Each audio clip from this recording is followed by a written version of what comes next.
caminhada da vida cristã é uma caminhada de constante recapitulação. Uma reflexão hoje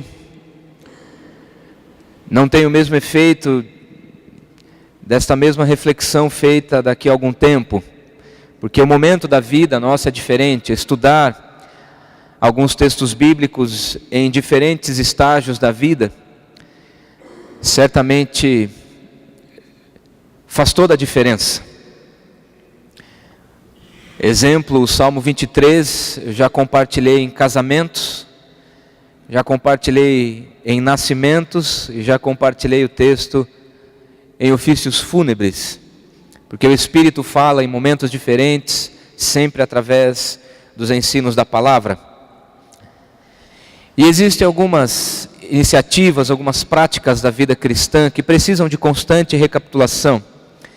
Uma delas é a oração. E hoje nós estamos refletindo a respeito da vida de oração, da simplicidade da oração. E eu gostaria de convidar os irmãos a abrirem suas Bíblias no Evangelho de Mateus, capítulo 6, e leremos os versos 9 a 13. Evangelho de Mateus, capítulo 6, versos 9 a 13. Eu vou fazer a leitura. Se você desejar acompanhar em sua Bíblia, fique bem à vontade. Se quiser acompanhar com alguém que está ao seu lado. Mas eu vou fazer a leitura e peço que todos prestem bastante atenção. O texto bíblico nos diz assim: portanto, vós orareis assim: Pai nosso que estás nos céus, santificado seja o teu nome. Venha o teu reino. Faça-se a tua vontade, assim na terra como no céu. O pão nosso de cada dia dá-nos hoje, e perdoa-nos as nossas dívidas, assim como nós temos perdoado aos nossos devedores. E não nos deixes cair em tentação, mas livra-nos do mal, pois teu é o reino, o poder e a glória para sempre. Amém. Jesus ensina a respeito da oração. E no texto imediatamente anterior a este, serviu-nos de base para a reflexão do culto da manhã. Jesus, de uma forma muito tranquila, muito simples, ensina aos seus discípulos. É importante ressaltar que Jesus, nesse instante onde a oração dominical foi ensinada, ele está com seus discípulos num retiro espiritual. Eles subiram a uma montanha e ali Jesus ensina a respeito de diversos fatores da vida cristã. A caminhada com Cristo é uma caminhada didática. E Jesus convida os discípulos para irem a um lugar reservado para compartilhar ali algumas orientações importantes. Uma delas é a respeito da oração. E Jesus ensina nos versículos 5 a 8 como se deve orar e como não se deve orar. Ele fala assim: quando vocês orarem, não sejam como os hipócritas, que gostam de falar, que gostam de bater no peito. Dá-nos a impressão de que Jesus reprova a oração, que é como se fosse um show, onde a pessoa deseja atrair para si todos os holofotes. Quem faz show gosta do estrelato, e quem gosta e busca o estrelato não divide a glória com ninguém. Esse tipo de oração é uma oração hipócrita, cujos olhos têm que estar em cima da pessoa, e nós cremos que os olhos precisam estar sempre fitados no Senhor. E Jesus também ensina que não se deve orar como os pagãos, os gentios, aqueles que não conhecem a caminhada cristã, porque presumem que pelo muito falar, ou com orações robotizadas, mecânicas, com muitas e vãs repetições, podem convencer a Deus a fazer determinada situação. Não façam assim, nem como hipócritas e nem como robôs, mas orem ao Senhor intimamente, isoladamente. Entra no teu quarto, pode ser o quarto físico, mas Na realidade, Jesus ensina a ir para um quarto de escuta, um local isolado. Pode ser qualquer local da sua casa, do seu trabalho, escritório, dentro do carro, desde que seja um tempo de intimidade com o Senhor, algo pessoal. E também ensina que o Senhor conhece todas as nossas necessidades. Então nós estamos orando a um Deus que tudo pode, que tudo vê e que antecipadamente sabe exatamente o que vamos dizer na oração. Nós não podemos cair no equívoco de achar que estamos orando a um Deus que não conhece as coisas, ou então que está à mercê nas nossas determinações, como se pudéssemos colocar um punhal no pescoço de Deus e obrigá-lo a fazer certas coisas. Ele é um Deus soberano, poderoso e conhece a nossa necessidade. E responde-nos à medida de sua graça. Não porque o motivamos, não porque somos bonzinhos ou porque acionamos determinados gatilhos para abrir janelas dos céus e derramar sobre nós bênçãos. Ele nos abençoa pela graça e pela misericórdia. Mas de uma forma muito didática, Jesus, conversando com os discípulos, ensina de forma prática também como orar. E diz assim: quando vocês orarem então, façam assim, utilizem estas palavras. E começa a ensinar ali a respeito da oração do Pai Nosso. Possivelmente a oração mais feita em todos os tempos sobre a face da terra. E muitas vezes nós repetimos a oração do Pai Nosso de forma gentia, utilizando-nos de vãs repetições. Jesus ensina sim, e nós oramos a oração do Pai Nosso utilizando essas mesmas palavras, porque é uma orientação bíblica, mas precisamos descobrir o que está por trás da oração. Precisamos descobrir o que Jesus está tentando nos ensinar nas entrelinhas, para dirigirmos a Deus orações eficazes, orações verdadeiras, corretas, e que realmente possam dizer a Deus o que Ele de fato já é, e reconhecer o que de fato nós somos. A oração é, na verdade, uma ferramenta através da qual nós vivenciamos a gratidão, a adoração, a confissão, a petição, a intercessão, tudo isso no ambiente de batalha espiritual. A oração é uma ferramenta através da qual nós adoramos a Deus, nos curvamos diante dEle para dizer quem Ele é, e dizemos isso a Ele mesmo. Como que reconhecendo as bênçãos que Ele derrama, nós oramos para agradecê-lo. Nós também confessamos o nosso pecado e fazemos isso em cultos públicos também, como fizemos agora há pouco na oração do nosso irmão Gamaliel, na gratidão com a nossa irmã Marta. Fazemos pedidos para que não nos falte nada. Intercedemos em favor de pessoas, em favor de projetos. Intercedemos em favor de nações, de governos. Tudo isso lutando contra a nossa própria carne, mas também lutando contra o reino das trevas, que se levanta para nos distanciar da presença de Deus. A oração, então, é uma ferramenta imprescindível na vida cristã. Deus nos redimiu em Cristo, nos atrai para Ele. E a oração é uma das formas que nós temos de reacendermos essa chama e mantermos este relacionamento sempre íntimo, um relacionamento sempre de proximidade com o Senhor. Contudo, esta é uma prática muito negligenciada. Quem sabe, enquanto eu estou aqui falando, você está pensando, mais uma vez estamos falando sobre oração. Quem sabe você está pensando, mais uma vez preciso orar. Mais uma vez preciso de fato ter uma vida de oração. Mas queridos, não tomem essas palavras como uma advertência, como uma exortação, mas como um compartilhar de algo que é fundamental para a vida cristã, a vida de oração. Jejuns, entregas, reflexão, tudo isso são necessidades que nós temos diante do Senhor e não podemos negligenciar esta vida de oração. Eu te faço uma pergunta, não responda por favor. Você tem o hábito de orar todos os dias?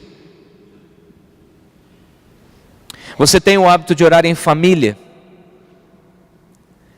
Você tem o hábito de orar em favor dos seus colegas de trabalho, em favor dos seus funcionários, dos seus líderes? Você tem o hábito de orar pelos irmãos da igreja? Você tem o hábito de orar pelos pastores da igreja, pela liderança, conselho, líderes de ministérios? Você tem o hábito de orar em favor das autoridades que governam as nossas vidas? Prefeitos, governadores, presidente da república? Veja, eu sou aqui o primeiro a me colocar nesta condição. Eu preciso orar mais. E neste dia, tanto pela manhã quanto agora à noite, a conclusão que chego é que quanto menos oro, mais distante eu fico de Deus. Quanto menos oro, mais sede eu tenho, mais fome eu tenho. E se não voltar à origem, se não voltar aos pés do Senhor, ao trono da graça, eu vou passar fome, eu vou morrer de fome. A vida espiritual precisa ser constantemente alimentada, precisa ser constantemente reacesa.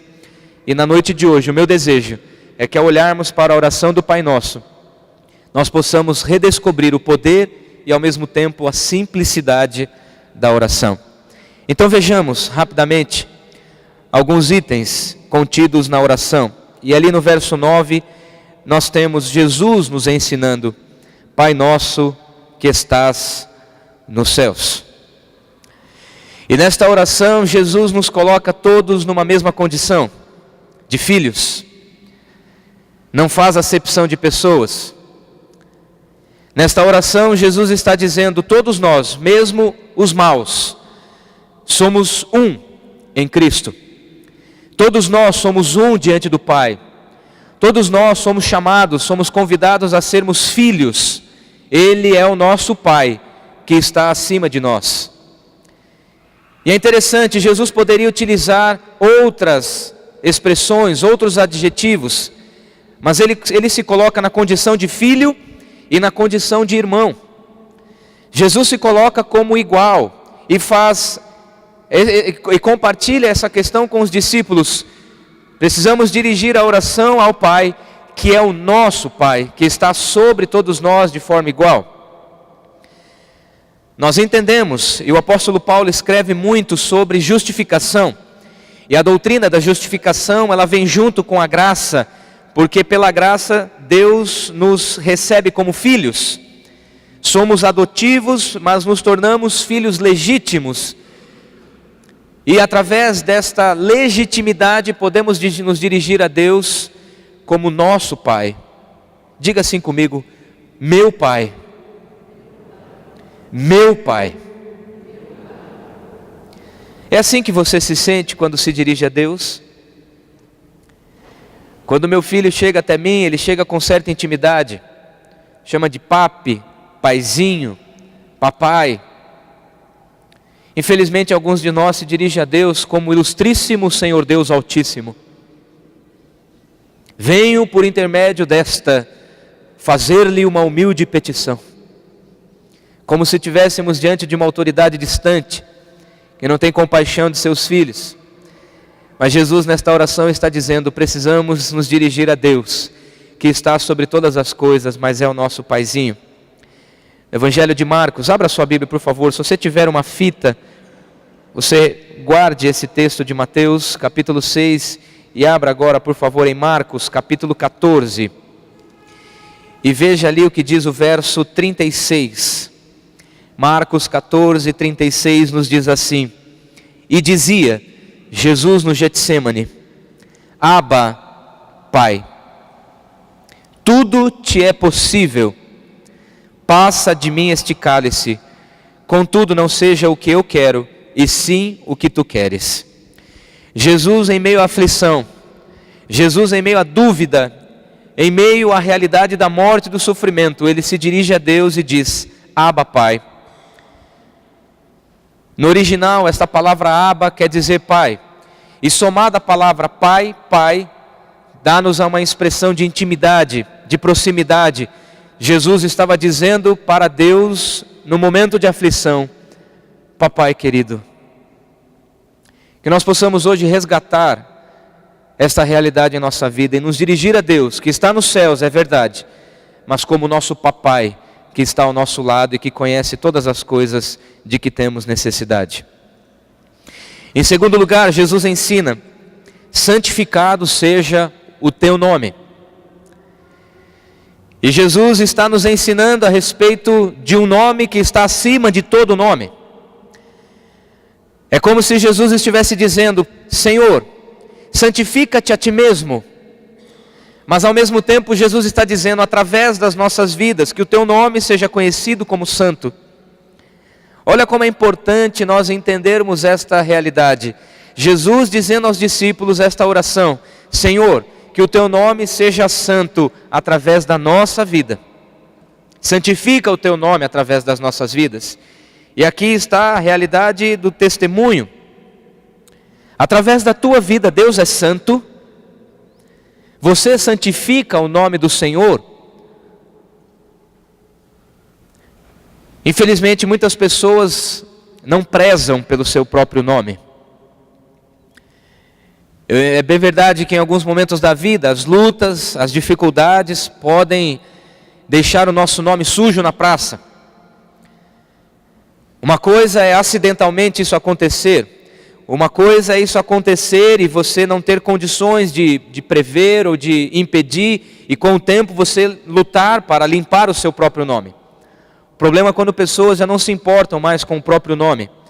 Pessoas que não prezam pelo próprio nome, muito menos prezarão pelo nome do Senhor Deus Altíssimo. O nome do Senhor é santo, e Ele precisa ser santificado através da nossa vida. Portanto, esta é uma oração muito mais do que um modelo de palavras, muito mais do que expressões que precisam ser dirigidas a Deus. Jesus está nos ensinando: vocês precisam ter um nome limpo, vocês precisam prezar para que o teu caráter seja conhecido de todas as pessoas. E com o teu caráter limpo, com o teu nome reconhecido pelas pessoas, assim você diz: o meu nome está assim, porque eu realmente faço isso por causa do nome do Senhor. E assim as pessoas vão perceber que o nome do Senhor é santo por causa do teu testemunho. Queridos, nós estamos vivendo dias onde os evangélicos estão sendo questionados. Existem algumas situações onde eu realmente me envergonho pelo fato de ser pastor. Se precisasse escolher, eu escolheria tudo de novo. E a cada momento da minha vida eu tenho mais alegria em ser pastor. Mas infelizmente existem alguns colegas que batem no peito e dizem: eu sou, eu posso, e daqui a algum tempo já estão sujando o seu próprio nome, consequentemente sujando o nome de todos os pastores, de todos os evangélicos. Por isso eu estou dizendo: não bata no peito como os hipócritas faziam. Que os olhos estejam voltados para Deus, e que através da nossa vida o nome do Senhor seja santificado. Veja comigo, por favor, o que diz no Evangelho de João. Você está com a Bíblia aberta nos Evangelhos. Eu peço que você realmente folheie a tua Bíblia. Tenha o hábito de trazer a Bíblia na igreja.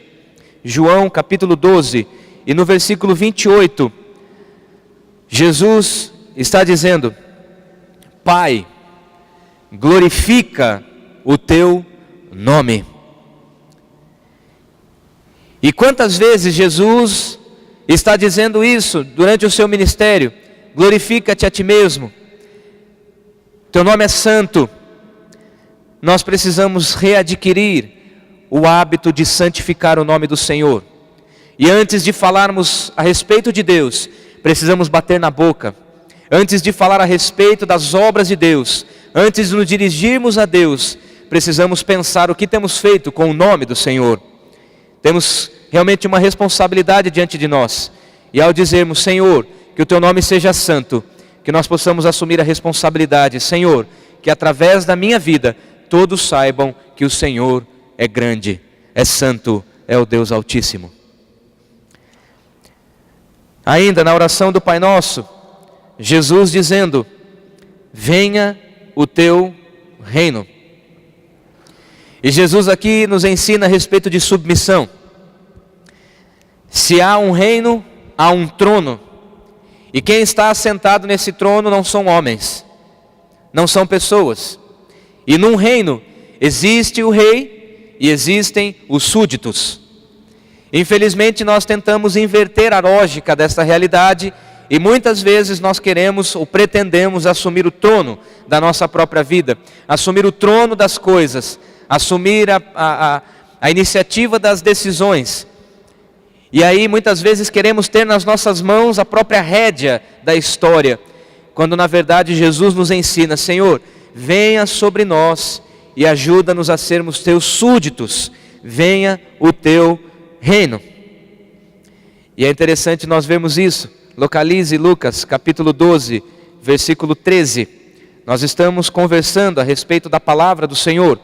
Lucas capítulo 12, versículo 13. Ou melhor, Evangelho de João. Deixa eu ver algum equívoco aqui. Isso, Evangelho de João, não Lucas. Capítulo 12, versículo 13. Quando Jesus está em sua entrada triunfal, já se preparando para a morte, entrando em Jerusalém, as pessoas com ramos de palmeiras nas mãos estão cantando: Hosana, bendito o que vem em nome do Senhor e que é Rei de Israel. Olhe bem nos meus olhos, por favor. Jesus agora está dizendo: Senhor, venha o teu reino. Mas eu imagino que nesse instante o coração de Jesus estava pulsando, porque ele sabia que dentro de alguns instantes ele seria entronizado Rei de Israel.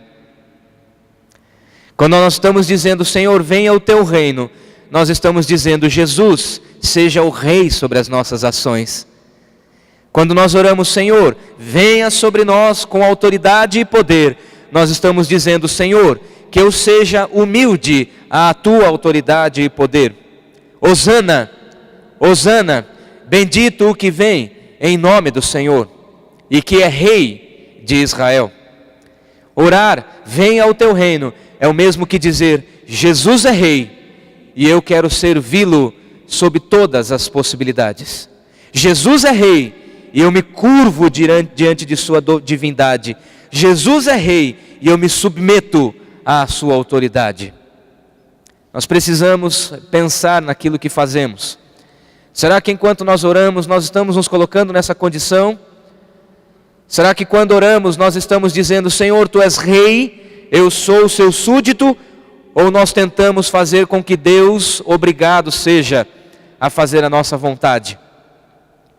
E nós utilizamos de vãs repetições, nos utilizamos de repetições, de jargões, de expressões, de palavras, como se fossem ferramentas colocadas em nossa mão para ativar um botão no coração de Deus. Não existe isso, querido. Quando oramos, nós estamos dizendo: Senhor, venha o teu reino. E a consequência disso é reconhecer: seja feita a tua vontade, na terra e nos céus. E nesse instante Jesus está exaltando a soberania de Deus. O Deus que é onipotente, o Deus que pode todas as coisas, o Deus que é onipresente. Nenhum lugar é escondido de Deus.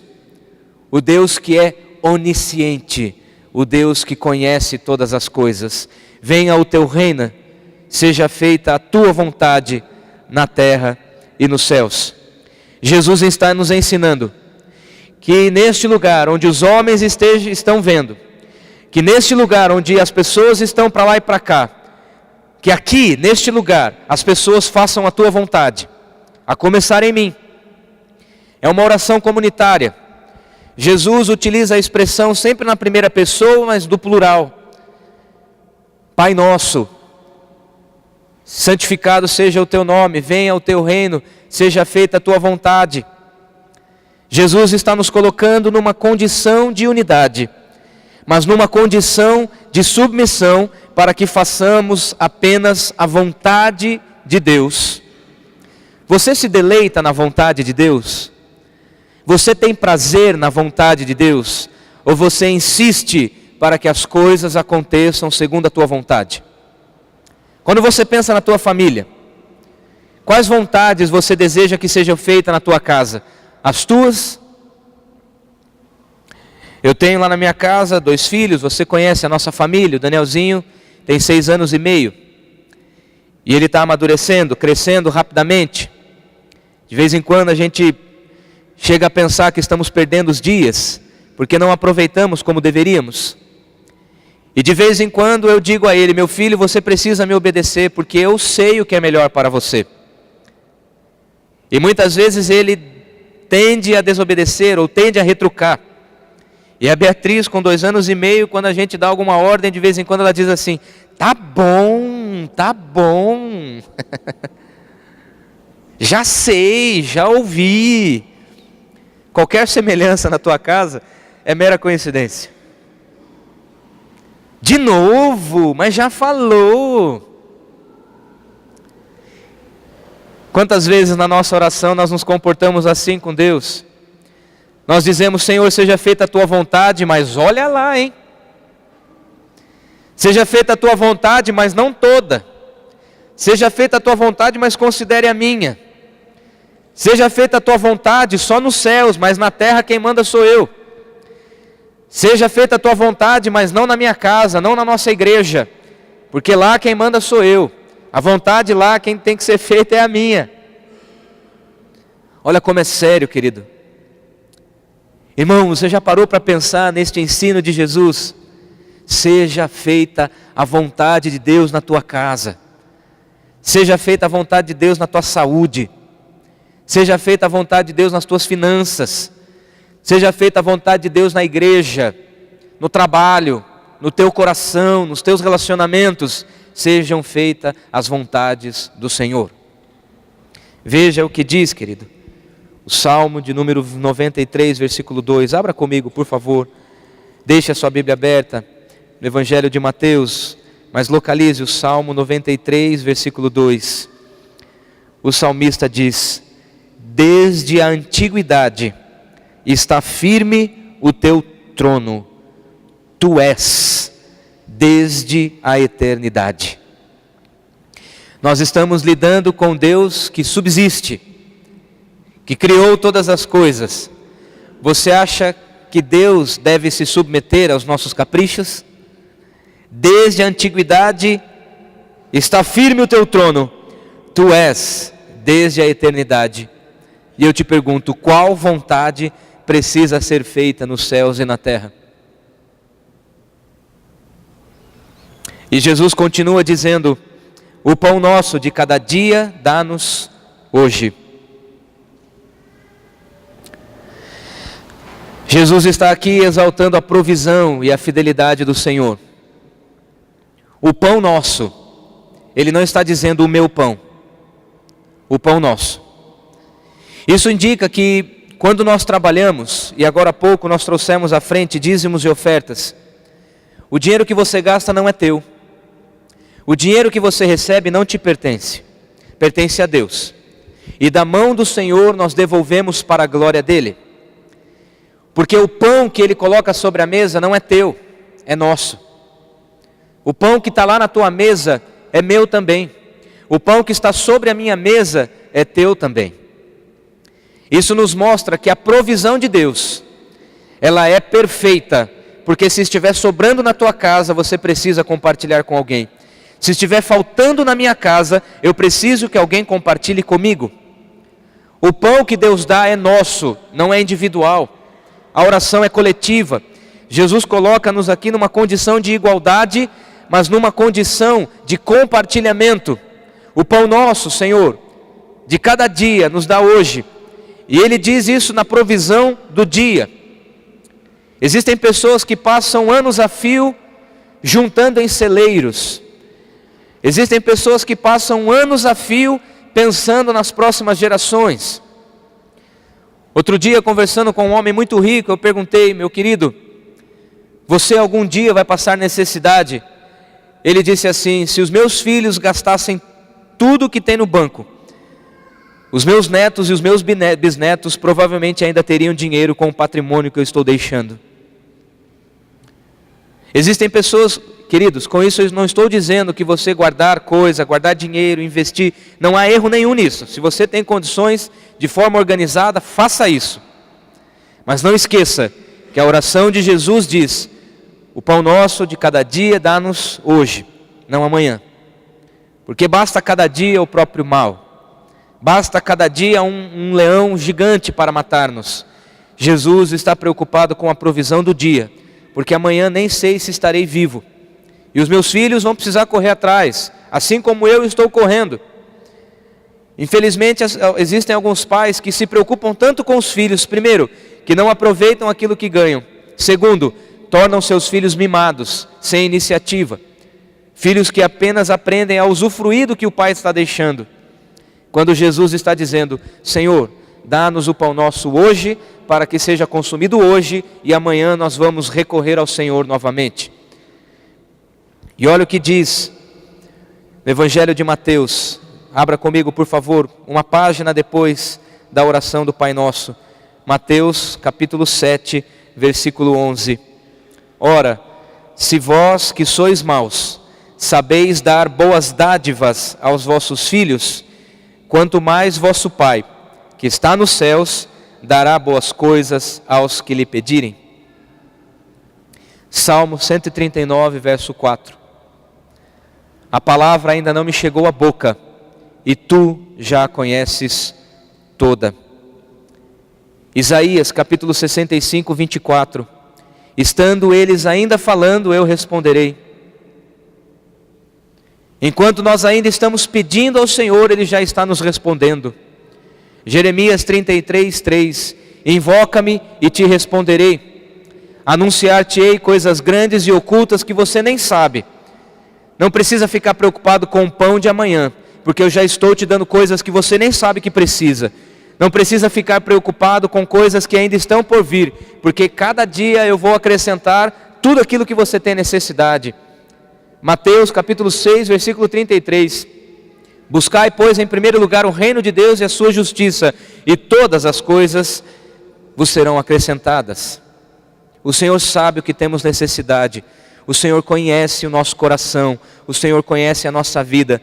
Precisamos nos preocupar em compartilhar de forma dinâmica, de forma intensa aquilo que temos e confiar na provisão, na fidelidade, de forma confiante no Senhor. E na sequência, Jesus nos ensina a respeito do perdão. Perdoa-nos como temos perdoado. E esta expressão é a única expressão que depois da oração Jesus continua explorando.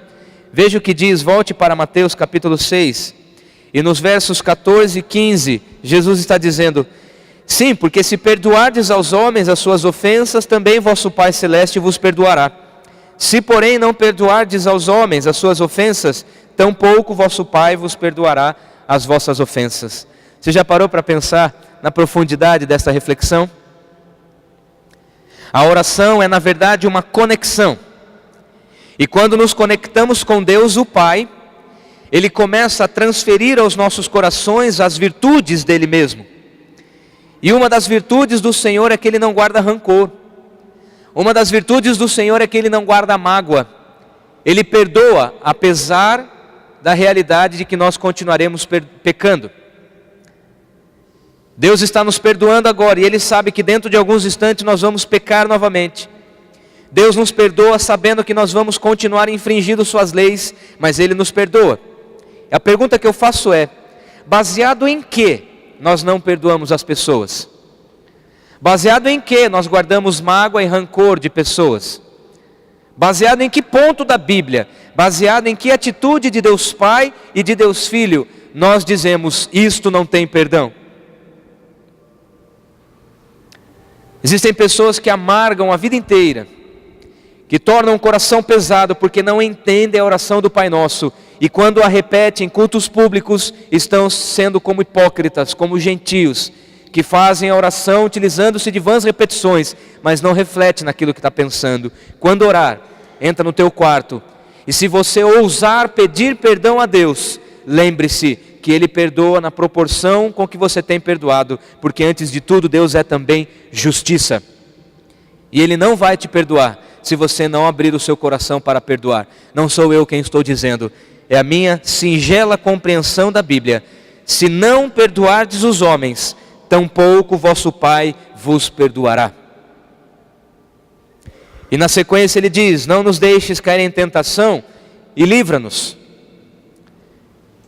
Deus nos conhece, e desde o Éden nós estamos com a serpente sussurrando aos nossos ouvidos: faça isso, não tem problema nenhum, só negue, critique, minta, adultere. Queridos, olhem bem nos meus olhos.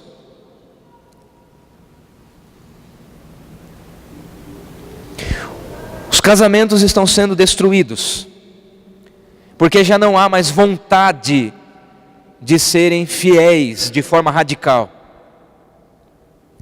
Os filhos estão vendo lares sendo destruídos por causa da inconsequência de pais que querem se aventurar. Mães que se apaixonam o tempo todo por outras pessoas, por coisas. Pessoas que não conseguem ser felizes com uma pessoa o resto da vida. Pessoas que precisam ter experiências.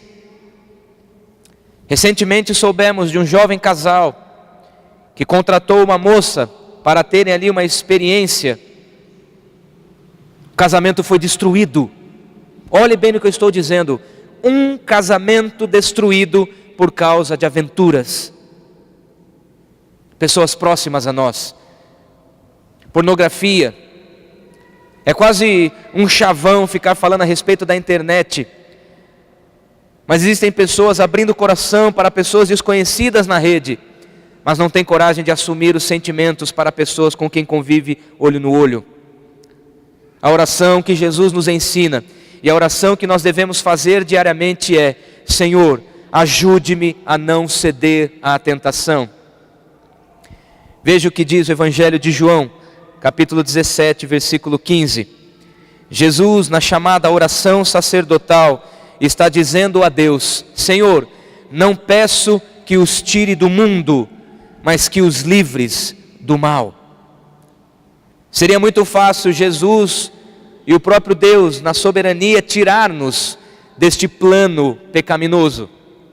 Seria muito fácil para Deus colocar em nosso coração desprezo pelo pecado. Deus tem poder para isso. Mas se nós nos tornássemos impecáveis, nós não seríamos mais homens e mulheres, porque a condição da humanidade é uma condição de pecador. Mas Jesus está dizendo: Pai, eu não peço que o Senhor os torne impecáveis, eu não peço que o Senhor os torne deuses, mas eu peço que o Senhor os livre do mal. E o pecado está sempre diante de nós. O pecado está sempre diante de nós, diariamente, a cada hora, a cada minuto. A nós cumpre-nos dominá-lo.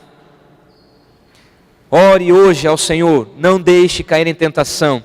Quanto mais oração, mais aversão ao pecado nós temos. Quanto mais oração, mais santidade nós temos. Quanto mais oração, mais perto de Deus e mais distante das paixões deste mundo. E por último, Jesus finaliza a oração acrescentando esta expressão: Teu é o reino, o poder e a glória para sempre. Vamos abrir juntos na carta de Paulo aos Filipenses, capítulo 2. Nós estamos passeando pela Bíblia e é muito didático nós folhearmos as páginas da Bíblia.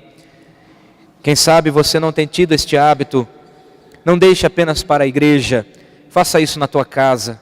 Abra a tua Bíblia, leia a Bíblia, tenha o hábito da oração, tenha o hábito da leitura bíblica. E Filipenses 2, versos 10 e 11 diz: Para que ao nome de Jesus se dobre todo o joelho, nos céus, na terra e debaixo da terra, e toda língua confesse que Jesus Cristo é Senhor, para a glória de Deus Pai. Desde a antiguidade Ele é Senhor. E a visão que o profeta Isaías teve no capítulo 6, versículo 1 diz: Eis que vi o Senhor assentado num alto e sublime trono, cheio de poder, glória e honra. E ao mesmo tempo Jesus agora, no meio do seu ministério, está dizendo: para que ao nome de Jesus, pois teu é o reino, o poder e a glória para sempre. E o apóstolo Paulo dizendo: ao nome de Jesus todo o joelho se dobre, porque dele é o reino, o poder e a glória para sempre. Quando nós oramos, nós devemos glorificar a Jesus. Lá no fundo, a oração precisa ser cristocêntrica, porque nós dirigimos a Deus por causa de Jesus, porque dele, por meio dele e para ele são todas as coisas. Quando nós estamos então em oração, nós precisamos glorificar a Jesus, porque toda cura que o homem precisa, toda cura que o ser humano precisa, toda cura que você e eu precisamos, está apenas no nome de Jesus. E Jesus, ensinando-nos a orar, está dizendo: quando você orar, declare que todo poder, toda glória, toda honra, todo reino pertence ao Senhor Deus. Mas Deus entregou ao Filho unigênito, para que ao nome de Jesus todo joelho se dobre, nos céus e na terra, e debaixo da terra, e toda língua confesse que Jesus é a cura, que Jesus é a solução, que Jesus é a salvação, e que fora dele não há vida, fora dele não há remissão de pecados, fora de Jesus não há nada. E ele mesmo diz no Evangelho de João, capítulo 15, sem mim nada podeis fazer. Que Deus nos abençoe, que Deus nos guarde, que nós possamos sim buscar a cura que há em Jesus Cristo, mas através de uma vida devocional, através de uma vida de oração,